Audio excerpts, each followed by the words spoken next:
Penjelasan mengenai jaringan komputer dan internet tentang konfigurasi jaringan. Konfigurasi jaringan adalah suatu kegiatan yang berhubungan dengan membentuk maupun jaringan data. Konfigurasi jaringan terdiri atas beberapa contoh sebagai berikut. 1. Konfigurasi Bluetooth. Bluetooth adalah suatu komunikasi nirkabel jarak pendek yang memiliki fungsi untuk mengirimkan suatu data antar perangkat maupun gadget. Bluetooth dapat digunakan sebagai alternatif untuk menghubungkan suatu perangkat tanpa kabel. Lalu yang kedua adalah konfigurasi hotspot. Jika tidak memiliki WiFi atau jaringan data, dapat diatasi dengan menggunakan hotspot seluler untuk terhubung ke jaringan internet. Langkah yang perlu dilakukan adalah memilih menu hotspot portable pada menu pengaturan ponsel, lalu memilih keamanan yang akan digunakan seperti contoh WPA PSK. Konfigurasi jaringan yang ketiga adalah konfigurasi LAN.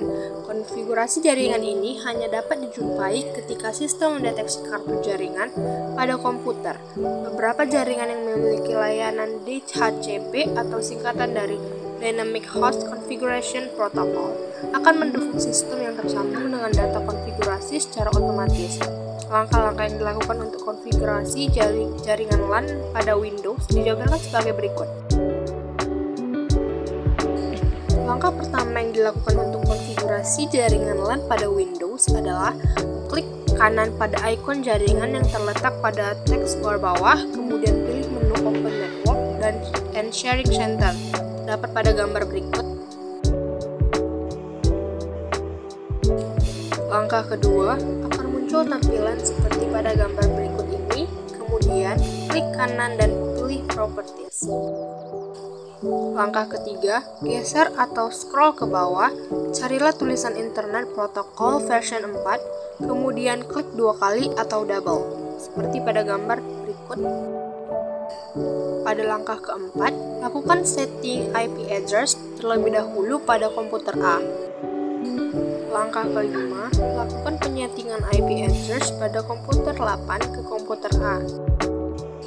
Dan langkah terakhir adalah ketika IP address telah selesai dikonfigurasi, kemudian bukalah command prompt dengan menekan tombol WinR, lalu ketik cmd.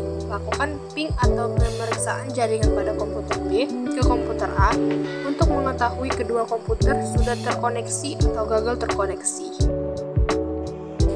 Dan konfigurasi jaringan terakhir adalah konfigurasi access point atau wireless router. Berikut ini cara atau langkah-langkah melakukan konfigurasi access point sebagai berikut. 1. Langkah pertama adalah menyiapkan kabel LAN pada access point. Kedua, melakukan setting access point dengan membuka browser, contohnya Firefox. Lalu yang ketiga, memasukkan username dan password access point. Langkah keempat, apabila sudah masuk ke halaman access point, atur semua pengaturan dan fungsi access point, selanjutnya klik Next. Langkah kelima, memilih mode access point, kemudian tekan tombol Next. Langkah keenam adalah mengubah SSID dengan password sesuai dengan keinginan pengguna. Pada langkah ketujuh, bagian network setting tidak perlu ada yang diubah, seperti pada gambar yang tertera. Pada langkah ke-8, muncul halaman pemberitahuan, baca, dan pastikan halaman pemberitaan tersebut. Setelah dipastikan semua benar, kemudian lakukan reboot. Langkah 9, tunggu proses reboot sampai selesai seperti yang tertera pada gambar berikut. Dan pada langkah ke-10 atau pada langkah yang terakhir, lakukan pengecekan di handphone atau laptop untuk mengecek WiFi yang telah dibuat. Apabila SSID yang dibuat sudah muncul, artinya seluruh proses berhasil dilakukan dan dapat digunakan.